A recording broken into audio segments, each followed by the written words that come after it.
Have you ever noticed how a cancelled plan can feel like a gift? Your phone buzzes. Someone says they can't make it this weekend. And before you even think about it, you feel lighter. You tell yourself it's because you're tired. Work has been stressful. You need a quiet weekend. Maybe that's true. But what if the relief isn't really about being busy? What if it's about something much deeper? Most people assume that if you enjoy being alone, you're simply an introvert. But psychology tells a more interesting story. Many people who protect their solitude weren't always quiet children. Some were outgoing. Some loved making friends. Some could talk to anyone. So what changed? The answer often isn't personality. It's experience. Our brains are designed to learn from relationships.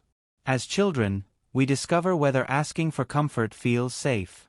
When someone listens, supports us, and makes us feel secure, our brain learns that closeness is rewarding. But when attention is inconsistent, unpredictable, or emotionally unavailable, the brain quietly begins learning a different lesson. Don't expect too much. Handle it yourself. Needing people is risky. No child thinks those words consciously. The brain simply adapts. Psychologists call this an attachment pattern. It's not about blaming parents. Many caregivers loved their children deeply while dealing with stress, financial pressure, or emotional struggles of their own.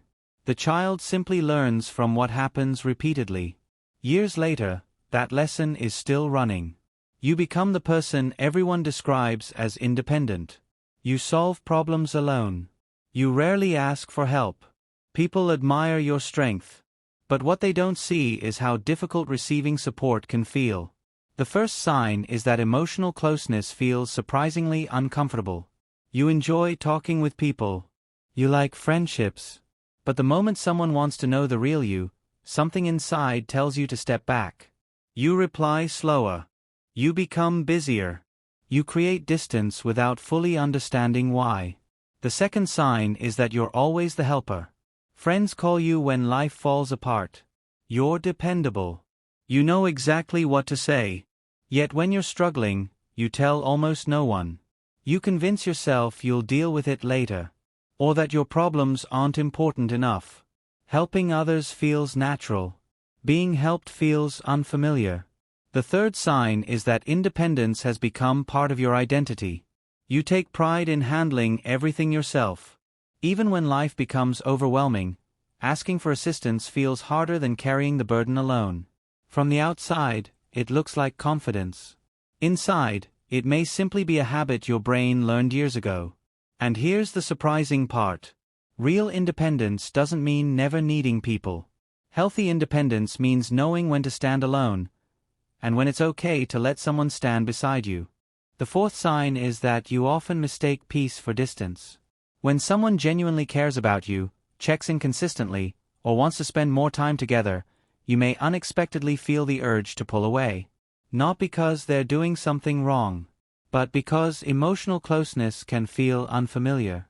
And our brains naturally prefer what feels familiar, even when it isn't healthy.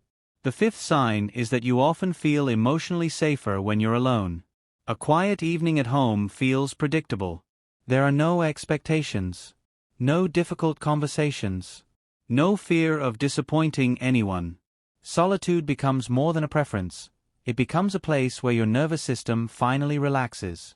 There's nothing wrong with enjoying time alone. The question is this: do you choose solitude because you love it? Or because it feels safer than vulnerability? That small difference changes everything. The sixth sign is that you overthink almost every relationship. After a conversation, your mind keeps replaying it. Did I say too much? Did they misunderstand me? Should I have answered differently? While other people move on, your brain keeps searching for hidden meaning. Psychologists believe this happens because your mind learned that paying close attention could prevent emotional pain. It became a survival strategy. But not every silence means rejection. Not every delayed message means someone is losing interest. Sometimes your brain is reacting to old experiences instead of the present moment. The good news is that these patterns are not permanent.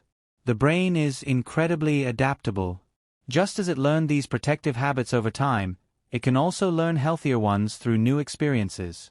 Every honest conversation, every healthy friendship, every moment you allow yourself to trust someone, teaches your nervous system that connection doesn't always lead to disappointment. Healing isn't about becoming someone completely different. It's about giving yourself permission to experience relationships without constantly expecting them to end. If today's video felt personal, don't see it as proof that something is wrong with you. See it as proof that your mind did exactly what it was designed to do. It adapted. The real challenge isn't surviving anymore. It's realizing that you no longer have to protect yourself from every connection that comes your way. Sometimes, the strongest thing you can do isn't handling everything alone. Sometimes, real strength is allowing someone to understand you. If you enjoyed this video, don't forget to like, subscribe, and turn on notifications for more psychology videos every week. And tell me in the comments, do you enjoy being alone because it brings you peace, or because it feels safe?